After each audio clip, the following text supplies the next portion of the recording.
In the future, artificial intelligence has advanced so much that humans have started to reproduce by laying eggs like chickens. I am going to make such a strange science fiction movie explanation, the pod generation. In this highly advanced world, we are introduced to the protagonist, a young woman named Rachel. Her entire home is managed by AI systems that monitor everything, including Rachel herself, assuring her each morning that all is functioning well and her health is in perfect condition. Once she gets that confirmation, Rachel prepares to head to her workplace. At the office, we learn that Rachel works for a company involved in automating human tasks. The goal is to eventually free people from routine jobs. A concern arises. If machines take over, what will happen to human employment? Will joblessness increase? In response, a senior colleague reassures everyone, stating that these machines are built to support humans, not to replace them. Humans will still hold their roles. After the meeting concludes, Rachel is summoned by her boss. The boss acknowledges Rachel's dedication over the past 2 years and mentions that a promotion is being considered. However, before proceeding, she asks Rachel a personal question: whether she has any plans to expand her family, specifically if she's thinking about having a child. Rachel is taken aback. She wonders why her potential promotion is linked to her personal life. She replies that she and her partner haven't made any such plans yet. Her boss explains that the company has greatly benefited from Rachel's consistent performance and would prefer she not take time off for maternity. Regular attendance is crucial, the boss emphasizes. However, the boss offers an alternative.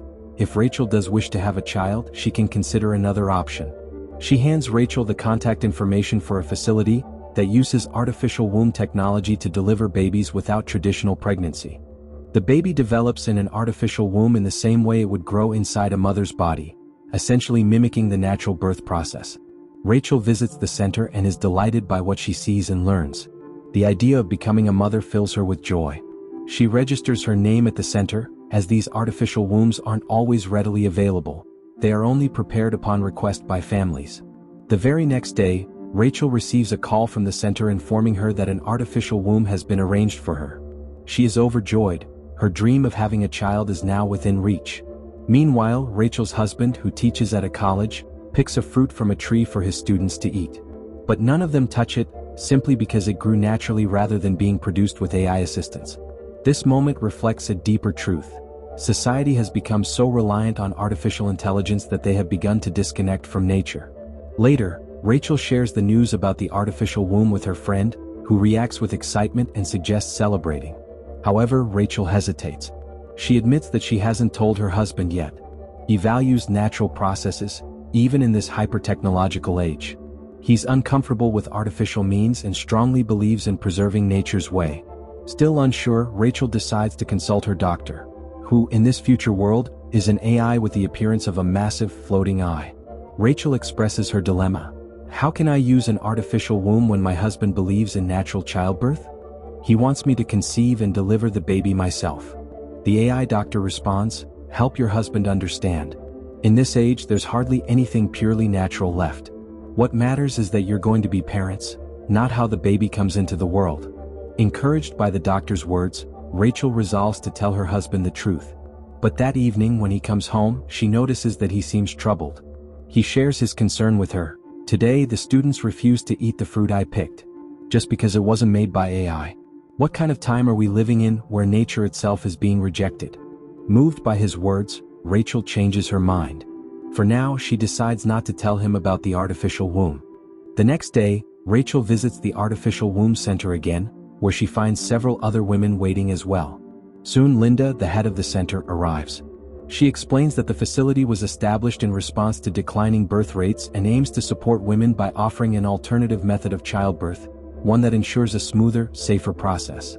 As she speaks, Linda unveils a pod capsule shaped like an egg. Inside this capsule, a baby will grow over a period of 9 months, just like in a mother's womb. When it's time for the baby to be born, the capsule is handed over to the parents. Linda encourages the women to begin bonding with their babies by talking to them, singing lullabies, or even offering gentle kisses to the pod. She also explains how to feed the baby once it arrives and emphasizes that since they are now parents, they can take the pod capsule home. Her message is clear. This process mirrors natural birth, so there's no need to be afraid. When Linda asks Rachel to make the payment to proceed, Rachel hesitates. She tells Linda she needs some time to discuss this with her husband first. Later that day, once Rachel is home, she opens up to her husband and shares everything. She explains her desire to use the artificial womb because she wants to focus on her career and cannot afford the physical and emotional toll of a natural pregnancy right now. Her husband is visibly upset, not only because he disapproves of this modern approach, but also because Rachel made the decision without consulting him. Rachel tries to justify her choice, saying it's tied to her upcoming promotion. Their conversation grows tense, but she eventually calms down and apologizes. She suggests visiting a friend who also had a baby through this method to better understand the experience.